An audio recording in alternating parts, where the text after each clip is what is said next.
Imagine speeding through mountainous regions, going through tedious turns with your high beam turned on. You have no sight of the road. You shout as other vehicles approach.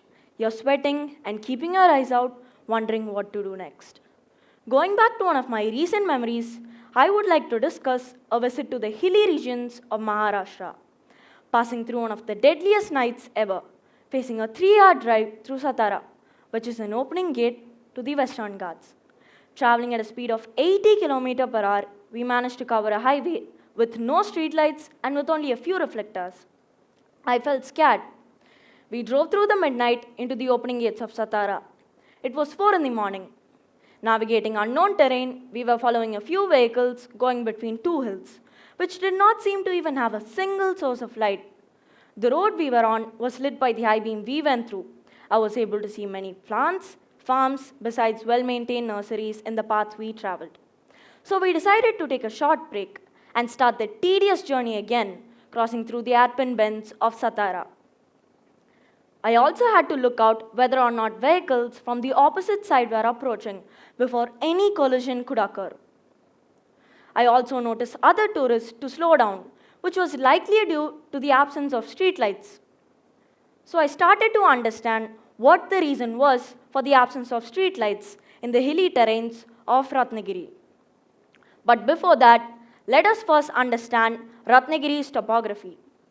The Government of Maharashtra website mentions about the influence of the Deccan lavas in the Ratnagiri district, and that the region is divided into 3 parts.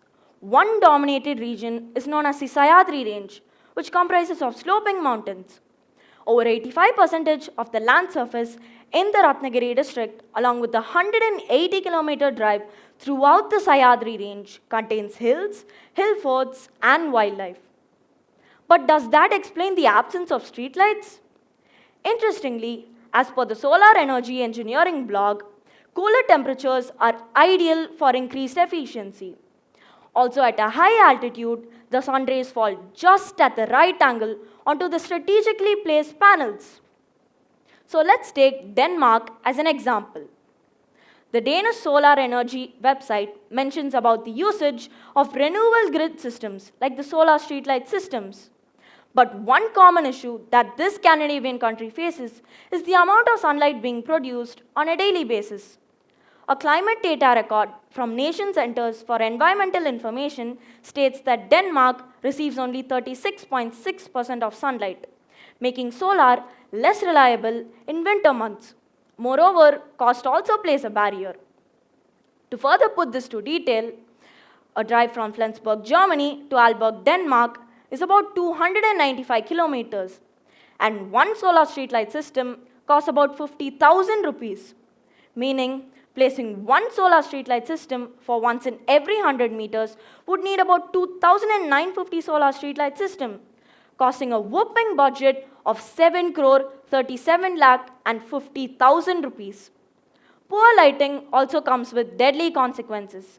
The NHTSA, also known as the National Highway Traffic Safety Administration, states that 1,000 crashes occurred due to poor lighting and another 1,000 due to poor roadway designs.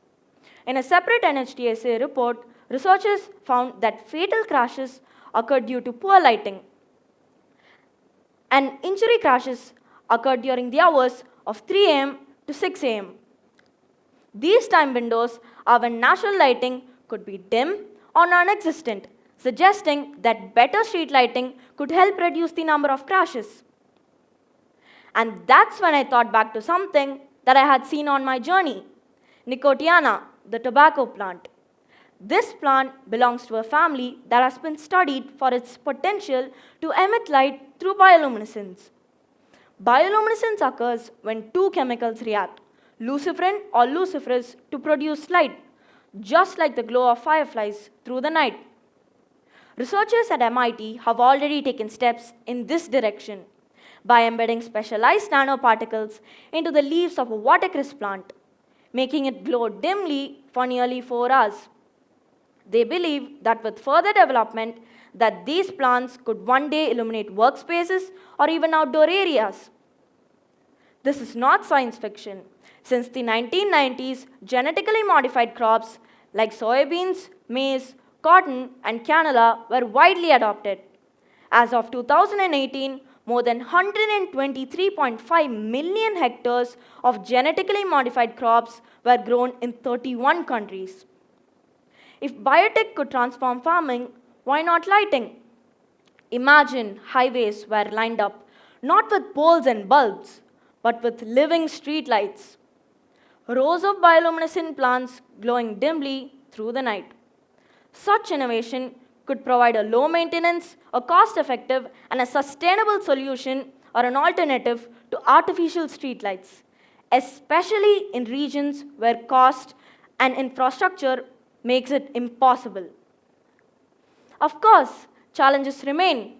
Currently, bioluminescent plants are still being tested, and there are ethical debates around its environmental safety. But every breakthrough begins as an experiment. So, how do we move forward? Here's a 4-point vision for rural and mountainous custodianship. Number 1, support research. Invest in biolighting or biotech startups.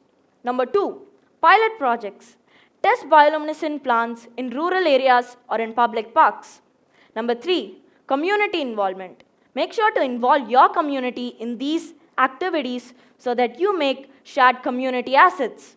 Number 4, global collaboration.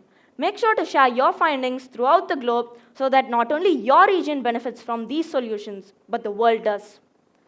Although bioluminescent plants can't replace artificial streetlights tomorrow, they push us to imagine a future where infrastructure isn't just built, but grown. A future where nature becomes a part of our safety systems.